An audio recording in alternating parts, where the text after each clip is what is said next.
點解我哋明明有目標想去達成，但係就逼唔到自己去做應該要做嘅事，所以一直都喺度原地踏步？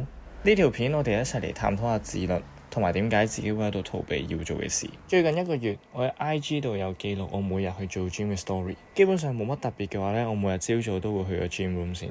自律就係做你唔中意做嘅事，但係表現到你好似好喜歡佢咁樣，用你最好嘅態度、最多嘅努力去做呢一啲辛苦嘅事。喺我記錄嘅呢一個月入面，其實我都有試過病，有試過心情唔好，返完工好攰，甚至有啲事情要處理嘅情況。喺呢啲東西發生嘅時候，我都唔會想去做 gym， 我會想偷懶。每一次我聽到有另一個自己喺度講，你今日可以休息下，唔使令自己咁辛苦喎。喺呢個時候，永遠都會有一句說話浮現出嚟。每個人都可以喺狀態好、心情好嘅時候做正確嘅選擇，而有能力嘅人喺困難嘅情況底下都可以做到正確嘅選擇。你點樣去做一件事，你就會以同樣嘅方法去做其他嘅事。對我嚟講，如果我連咁簡單每一日去做 gym 我都做唔到嘅話，對住一啲更加難、更遠嘅目標，甚至我夢想嘅生活，我會遇到嘅困難一定比我面對每一日去做 gym 嚟得更加豐富。我就係要經由每一日去做 gym 去面對呢一啲困難，去話俾自己聽，其實我係可以 handle 到唔同嘅情況。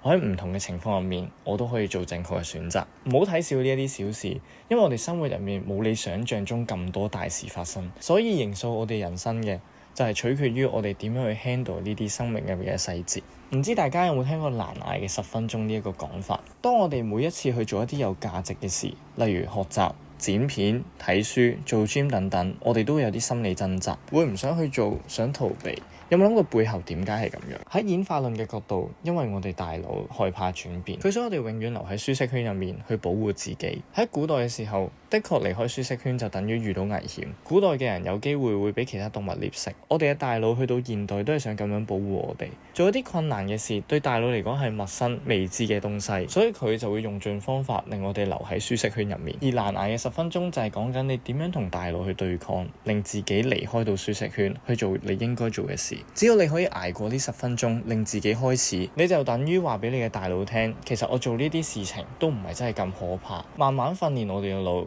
習慣去離開舒適圈。聽到呢度，可能你會問，我點樣先可以令自己更加容易去開始做應該做嘅事？對我嚟講，有2個重要嘅因素，就係舒服同埋做自己熱愛嘅事。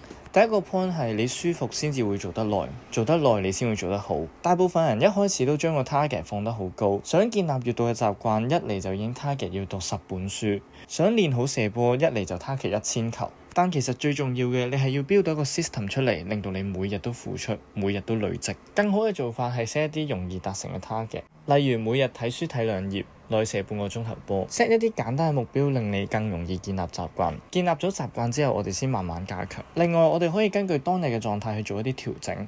狀態好嘅時候，你可以射100球；狀態唔好嘅時候，你射10球。重點唔係你一日入面可以做到幾多，而係你每日都有付出。而第2點就係做你真正熱愛嘅事。點解有啲人可以咁有動力，每一日都做，仲要做得咁好？背後嘅原因係因為佢做緊中意做嘅事，佢好 enjoy 去做呢一件事。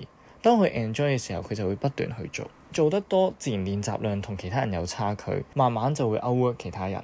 以我自己為例，細個嘅時候學打籃球都係一樣。我中3開始打波，完全唔識，但我發現自己真係好中意籃球，所以嗰陣時一放學就去打波，然之後返屋企食飯，再落去打波。細個嘅我基本上每星期有6-7日都係打緊波，慢慢我就發現我進步得比其他人快，而我亦都相當 enjoy 練習同埋打波嘅過程。你只要揾到自己熱愛做嘅事，你自然就會不斷去做。所以一句總結，如果要令自己更加容易開始，你要令到自己可以好舒服咁樣去做熱愛嘅事。